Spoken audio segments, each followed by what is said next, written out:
آئیے خدا ان کے زندہ کلام میں سے نکالیں گے ہم سب بائبل مقدس میں سے پرانا عہد نامہ دوسری تواریخ اس کا 6واں باب، خدا ان کے زندہ کلام میں سے دوسری تواریخ اس کا 6واں باب اور اس کی 24ویں اور 25ویں آیات۔ دوسری تواریخ 6واں باب 24ویں اور 25ویں 2 آیات خدا ان کے کلام میں سے دیکھیں گے۔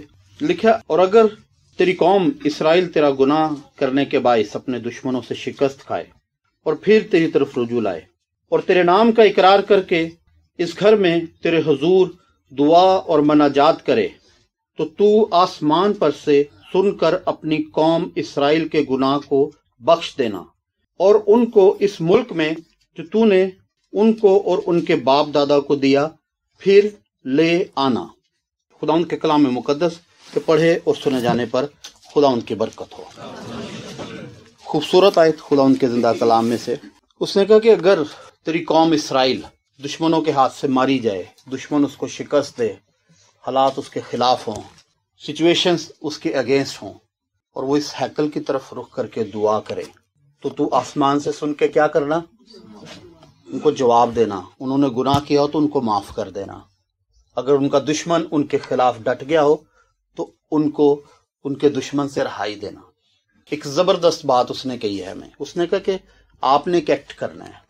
ایکٹ کیا ہے؟ عمل کیا ہے؟ ہیکل کی طرف رخ کر کے دعا کرنی ہے۔ 2 طرح کے لوگ ہماری کمیونٹی میں پائے جاتے ہیں، 2 ٹائپ آف بلیورز، 2 طرح کے ایماندار۔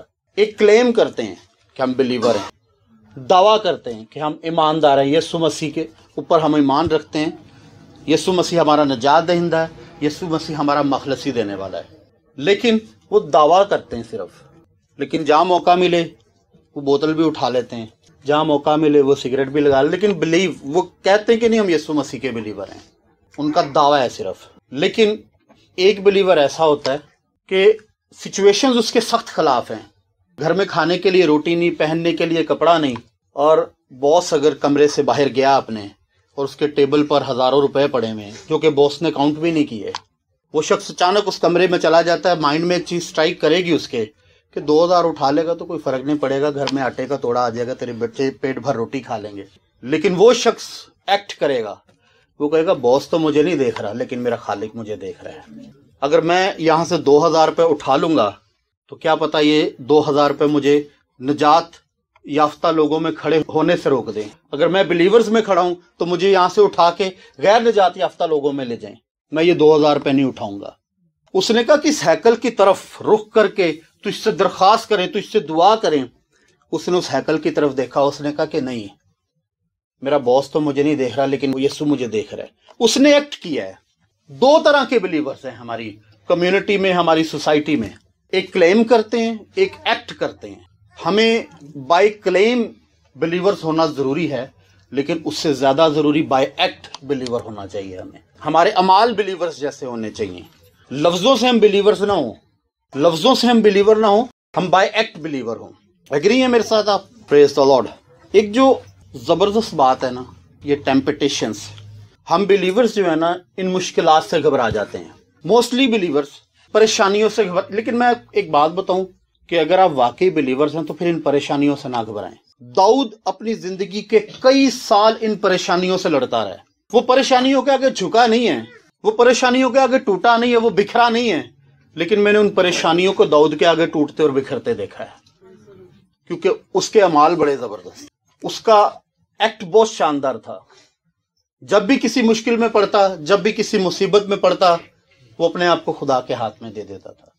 جب بھی کوئی سچویشن اس کے اگینسٹ ہوتی، جب بھی کوئی بات اس کے خلاف جاتی، وہ اپنے آپ کو خدا کے ہاتھ میں دے دیتا۔ اس نے اپنی جنگیں لڑنے کے لیے خدا کو ہمیشہ آگے رکھا۔ اس نے اپنی فتوحات کے لیے اپنی فتوحات کا سارا کریڈٹ اپنے خدا کو دیا۔ ہمیشہ ہر جنگ میں اس کا خدا اس کے آگے رہا۔ ہماری کمیونٹی میں اکثر ایسا ہوتا ہے، یہ حقیقت ہے، اس میں کوئی دوہری رائے نہیں ہے، کہ اگر کوئی غریب ہے، کوئی متوسط طبقے سے تعلق رکھتا ہے، پہننے کے لیے اس کے پاس اچھا لباس نہیں، کھانے کے لیے اس کے پاس اچھی خوراک نہیں، رہن سہن کے لیے اس کے پاس اچھا گھر نہیں، ہم لوگ اوائڈ کرتے ہیں اسے، ہم اسے ملنا نہیں چاہتے، ہم اسے ہاتھ ملانا نہیں پسند کرتے کہ کئی کسی قسم کی ضرورت ہی ہمارے سامنے نہ رکھ دے، کسی قسم کی پریشانی نہ ہمارے ساتھ شیئر کر دے۔ ہم اپنے بچوں کو کہتے ہیں کہ اس سے نہ ملا کرو، ان کو لباس پہننے کے مینرز نہیں ہیں، اصل میں لباس پہننے کے مینرز کی بات نہیں ہے، حالات اس کے خلاف ہیں، اس لیے میرے بھائی میری بہن تو بھی اس کے خلاف ہے۔ کئی ایسے عزیز و اقارب، کئی ایسے رشتہ دار آپ کے نیگیٹو سرکمسٹانسز میں آپ کے اگینسٹ ہوں گے، ملنا نہیں پسند کریں گے، آپ کے گھر آنا نہیں پسند کریں گے، آپ کو اپنے گھر بلانا نہیں پسند کریں گے، آپ کے ساتھ ہاتھ ملانا نہیں پسند کریں گے، آپ کے ساتھ کھانا کھانا نہیں پسند کریں گے، لیکن جیسے ہی اس شخص کا امریکن ویزا لگ جاتا ہے، کینیڈین ویزا لگ جاتا ہے، تو فوراً 20 سال جاگی سوئی ہوئی پھوپھی بھی کہے گی جا بیٹا اس کو مل کے یا مٹھائی دے کے آ اسے، وہ آج سے 2 ہفتے بعد امریکہ جا رہا ہے۔ سچویشنز ایک دم چینج۔ یہاں سے پھوپھیاں، خالائیں، چاچے، مامے سب تانے دیتے ہیں کہ یہ شخص کچھ نہیں کر سکتا، یہ نالائق ہے، یہ نااہل ہے، یہ پڑھ لکھ نہیں سکتا، حالات ہمیشہ اس کے خلاف رہیں گے، لیکن جیسے ہی ویزا لگے گا وہ سارے سوئے ہوئے رشتے جاگ جائیں گے، آپ سے ملیں گے، ملنا پسند کریں گے، اور جب آپ کو امریکہ گئے 2-3 سال 4 سال ہو جائیں گے، آپ وہاں کی نیشنلٹی لے کے واپس آئیں گے تو سارے اسپیشل ملنے آئیں گے آپ سے۔ اصل میں رشتہ داروں نے تانے دینا نہیں چھوڑے، اس بلیور نے یسوع کا دامن نہیں چھوڑا۔ رشتہ دار تانے دیتے رہے، وہ یسوع کے قدموں میں جھکا رہا۔ رشتہ دار اس کو برا بھلا کہتے رہے، اس کی غربت کا مذاق اڑاتے رہے، اس کی تنزلی کا مذاق اڑاتے رہے، وہ یسوع کے قدموں میں جھکا رہا۔ ایک وقت یہ بھی آ گیا، خداوند نے کہا شریر سے کہ تو نے میرے اس بندہ پر نگاہ کی ہے، کیسا راست باز ہے، کیسا زبردست ہے۔ تو اس نے کہا خداوند ذرا موقع تو دے، میں اس کو ابھی دیکھ اس کی راست بازی نکال دوں گا 2 منٹ میں۔ شریر نے اس کی جاب بھی چھڑوا دی، شریر نے اس کے رشتہ داروں سے بھی اسے بے دخل کر دیا، شریر نے اس کی پراپرٹی بھی چھین لی، سب کچھ چھین لیا، لیکن شریر نے اس سے سب کچھ تو چھین لیا، لیکن یسوع مسیح کا خون وہ اسے نہیں چھین سکا۔ اس خون کو اس نے اپنے ہاتھ میں رکھا، اپنی زندگی میں رکھا، اور ایک دن آیا کہ خداوند اسرائیل کے خدا نے آسمان سے اس پر نگاہ کی، اس نے کہا کہ اس نے میرا نام پہچانا ہے، اس لیے میں اسے چھڑاؤں گا، اس لیے میں اسے سرفراز کروں گا، اس لیے میں اسے عمر کی درازی بخشوں گا۔ تب وہ شخص اپنی پستی سے نکلے گا، آسمان کی بلندیوں کو چھونا شروع کر دے گا۔ یاد رکھیے، یہ منفی حالات رشتوں کی کسوٹیاں ہوتے ہیں، اور آپ لوگوں کو بھی ایکٹ کرنے والے بلیورز کے لحاظ سے کہنا چاہوں گا کہ کبھی کسی پست کو، کبھی کسی متوسط کو دیکھ کر اپنی آنکھیں نہ پھیریں، ہمیشہ ضرورت مند کی ضرورت پوری کریں۔ جن کو روٹی درکار ہے ان کو روٹی کھلائیں، جن کو کپڑا چاہیے ان کو کپڑا پہنائیں، جن کو پیسے چاہیے ان کو پیسے دیں۔ آپ کو میں ایک بات بتاؤں کہ اگر آپ 3 وقت کی روٹی کھاتے ہیں، اس میں سے اگر 1 وقت کی روٹی کسی غریب کو کھلائیں گے آپ مر نہیں جائیں گے۔ آپ کو ایکٹ کرنے کی ضرورت ہے۔ خوبصورت ریفرنس ملتا ہے خدا ان کے زندہ کلام میں سے ہمیں۔ اگر ہم پرانے عہد نامہ میں دیکھتے ہیں، پہلا سالتین 18واں باب 41 تا 46 آیات، ایلیا کے تعلق سے بات بہت زبردست لکھی ہے۔ ایلیا کے دور میں کال پڑا تھا، اخیب کا زمانہ تھا، اس وقت کال پڑ گیا ہے، کئی برس گزر گئے ہیں، وہاں پر کھانے کے لیے روٹی نہیں، پہننے کے لیے کپڑا نہیں، تنگی، پستی، حالات اگینسٹ ہیں اس پوری قوم کے، اور بڑے ہی خستہ حال ہو چکے ہیں وہاں پر۔ ایلیا چونکہ خدا کا نبی ہے، خدا کا خادم ہے، اس کا ایکٹ بہت زبردست ہے۔ جب ضرورت آن پڑی، جان کے لالے پڑ گئے، تو ایلیا نے پھر اپنے شاگرد کو کہا، اس نے کہا ذرا چیک تو کر کے آ، باہر بارش ہو رہی ہے کہ نہیں ہو رہی۔ اس سے پہلے اس نے کام کیا، لکھا کہ اس نے اپنا منہ اپنے گھٹنوں میں لیا اور جھک گیا۔ ایکچولی کہنے کا مطلب ہے وہ خدا کے حضور جھک گیا، اس نے عمل کرنا شروع کر دیا، اس نے عمل کرنا شروع کیا، دعا میں جھکا۔ اس نے اپنے شاگرد سے کہا، اپنے ڈسائپل سے کہا، اس نے کہا ذرا چیک کر کے آ، بارش ہو رہی کہ نہیں ہو رہی۔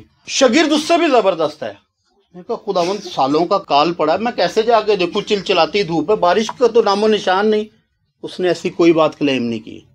اس کے ٹیچر نے اسے کہا، اس نے کہا چیک کر کے بارش ہو رہی کہ نہیں ہو رہی، بادل آئے کہ نہیں آئے، آندھی چلی کہ نہیں چلی۔ وہ گیا دیکھنے کے لیے، واپس آیا تو اس نے کہا خداوند ایسی کوئی سچویشن نہیں۔ اس نے کہا دوبارہ جا۔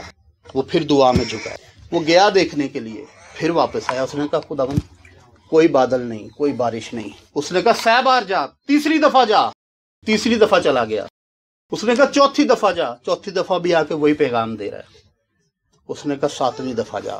جب وہ 7ویں دفعہ جا کے واپس آیا تو اس نے کہا خداوند ایک بادل ہے جو انسان کے ہاتھ کی مانند سمندر میں سے اٹھتا دکھائی دے رہا ہے۔ میرے عزیزو، جو انسان کے ہاتھ کی مانند ہے، بائبل مقدس ہمیں یہ سکھاتی ہے، بائبل مقدس ہمیں یہ بیان کرتی ہے کہ جب خدا کا ہاتھ آسمان کی طرف بڑھتا ہے تو آسمان کے بند تالے کھول دیتا ہے۔ لعنتوں سے بھرا ہوا آسمان، کال سے بھرا ہوا آسمان خدا نے ایک لمحے میں کھول دیا تھا۔ ایلیا نے زبردست ایکٹ کیا تھا۔ ہمارا ایکٹ تھوڑا فرق ہو جاتا ہے۔ ہماری زندگی میں جب کال پڑتے ہیں تو ہم گھٹنوں کے بل نہیں ہوتے ہیں۔ ہماری زندگی میں جب کال پڑتے ہیں ہم اپنے بچوں کو یہ نہیں کہتے کہ بیٹا آسمان کی طرف نگاہیں لگاؤ، دیکھو خداوند اسرائیل کا خدا وہاں سے کمک بھیجے گا۔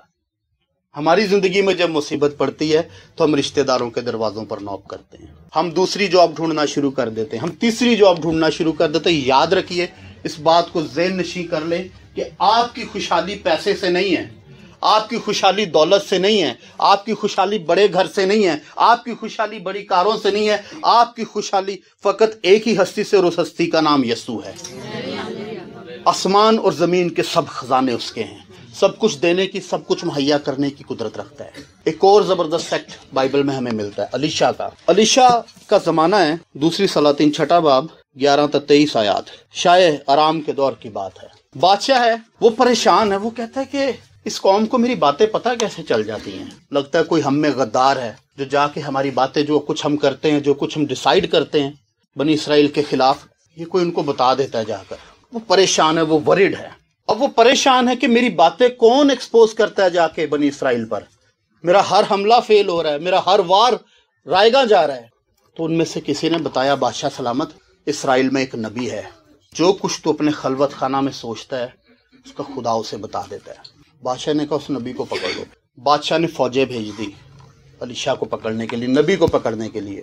اب جب فوجیں آ گئی نبی کو پکڑنے کے لیے، آگے سے نبی کا پھر ایک اور شاگرد ہے، وہ پریشان ہو گیا۔ اس نے کہا بادشاہ، فوجیں آ گئی، ہمیں ہلاک کر دیں گی، یہ ہمیں برباد کر دیں گی، ہمیں مار دیں گی، ہم تباہ ہو جائیں گے، ہم اسیری میں چلے جائیں گے۔ بادشاہ نے فوجیں بھیج دی ہیں، اور وہ اپنے آقا کو جا کے فوجوں کی تعریفیں کر کے بتا رہا ہے کہ فوجیں اتنی بڑی ہیں، ان کے پاس اتنے رتھ ہیں، ان کے پاس اتنے تیر ہیں، ان کے پاس اتنی تلواریں ہیں، ان کے پاس اتنے بھالے ہیں، یہ ہمیں اسیر کر کے لے جائیں گے۔ فوجوں کی اپریسیشن کر رہا ہے اپنے آقا کے سامنے۔ آقا نے کہا پھر تو ایک کام کر، باہر جا، ذرا پہاڑوں پہ دیکھ۔ آقا نے دعا کی، خدا کے خادم نے دعا کی، اس نے کہا خداوند ذرا اس کی آنکھیں تو کھول، اس کو تو پتہ لگے کہ ہم کون لوگ ہیں۔ وہ جا کے جب اس نے باہر جا کے دیکھا تو اس نے دیکھا کہ پہاڑ آتشی رتھوں سے بھرا ہوا ہے، خدا کی فوجیں ان پہاڑوں پر کھڑی ہیں۔ اس نے کہا جہیازی، اس بات کو ذہن میں رکھ کہ ہمارے ساتھ والے ان کے ساتھ والوں سے زیادہ زبردست ہیں، ہمارے ساتھ والے ان کے ساتھ والوں سے زیادہ طاقتور ہیں، ہمارے ساتھ والے ان کے ساتھ والوں سے زیادہ پاورفل ہیں، ہمارے ساتھ والوں کا اختیار ان کے ساتھ والوں کے اختیار سے زیادہ بڑا ہے، ہمارے ساتھ والوں کی پاور ان کے ساتھ والوں سے زیادہ بڑی ہے۔ تو کس بھول میں ہے، تو کس نشے میں ہے، تو کس احمقانہ حرکت میں پڑا ہوا ہے۔ اور پھر الیشا نے دعا کی، اس نے پھر ایکٹ کیا، اس نے کہا خدا ان فوجوں کو اندھا کر دے۔ وہ فوجیں اندھی ہو گئی، وہ سارے فوجی بلائنڈ۔ اس نے ان کو پکڑا، بادشاہ کے پاس لے گیا۔ بادشاہ نے کہا میں ان کو ہلاک کر دوں۔ ایکٹ کے اوپر ایک اور ایکٹ۔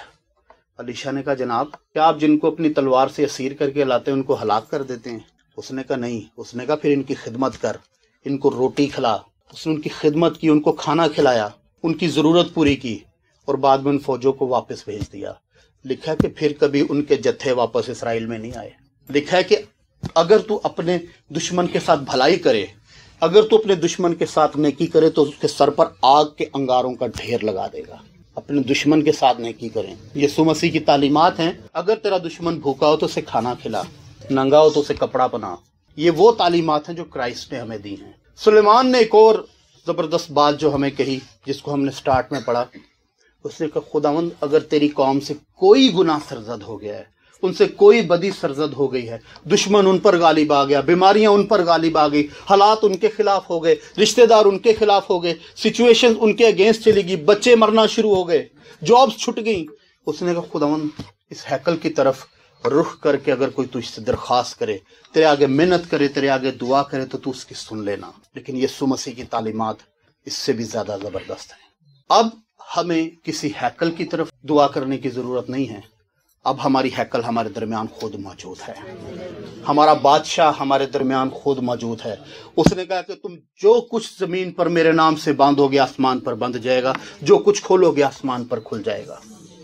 اس نے کہا میں اپنا اختیار تمہیں دیتا ہوں، جاؤ سانپوں اور بچھوؤں کو کچلو اور ان کی ساری قدرت پر غالب آ جاؤ۔ ایکٹ کرنے کی ضرورت ہے، سانپوں کو کچلنے کی ضرورت ہے، بچھوؤں کو کچلنے کی ضرورت ہے، ان پر غالب آنے کی ضرورت ہے۔ لیکن یہ اختیار یاد رکھیے، یہ ذہن نشی کر لیجئے پیاری کلیسیا کہ یہ اختیار صرف پادری شہزاد صاحب کے پاس نہیں ہے، شاہد صاحب کے پاس، شفیق صاحب کے پاس، وسیم بھائی کے پاس، میرے پاس، یہ صرف ہمارے پاس نہیں ہے، یہ آپ کے پاس بھی ہے۔ یسوع مسیح کے خون کے جن قطروں سے ہمیں نجات ملی ہے انہی سے آپ کو بھی ملی ہے۔ یسوع مسیح کا جو کلام ہمارے لیے ہے وہ آپ کے لیے بھی ہے۔